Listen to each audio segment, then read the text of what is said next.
আপনারা যে সুযোগ পাইলেই বলেন, এই আন্দোলনটা করছে শিবিররা, এই আন্দোলনটা করছে শিবিররা, পিছন দিক থেকে পরিচালনা করছে শিবির, জামায়াত ইসলামী আপনাদের পয়সা দিছে, বিএনপি করে নাই, বামরা করে নাই, কখনো বলি না। হ্যাঁ আমরা এটা কখনো বলি না। আমরা কোত্থেকে শুনলাম এটা তাহলে ভাই? ছাত্র দলের প্রোগ্রামে আমরা এটা কোত্থেকে শুনলাম?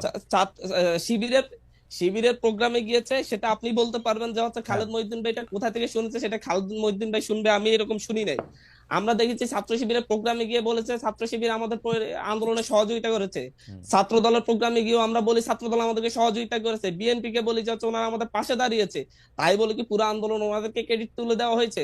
আপনি নিজের পক্ষে বললে তখন সেটা নিতে পারবেন, অন্য সহযোগিতা করছে সেটা বললে নিতে পারবেন না, এটা হতে পারে না। আমরা কর জুড়ে আমাদের অগ্রজদেরকে বলবো, আমাদের যারা হচ্ছে দীর্ঘ সময় ধরে সংগ্রাম করেছে তাদেরকে বলবো, আপনারা আগামীর বাংলাদেশে ডান বাম ধর্ম বর্ণ এবং হচ্ছে রাজনৈতিক দল বেঁধে জাতীয় স্বার্থের ক্ষেত্রে কোনো বাংলাদেশ বিরোধী কোনো ধরনের বড় একটা অবস্থান তৈরি করবে না, বিভাজন তৈরি করবে না।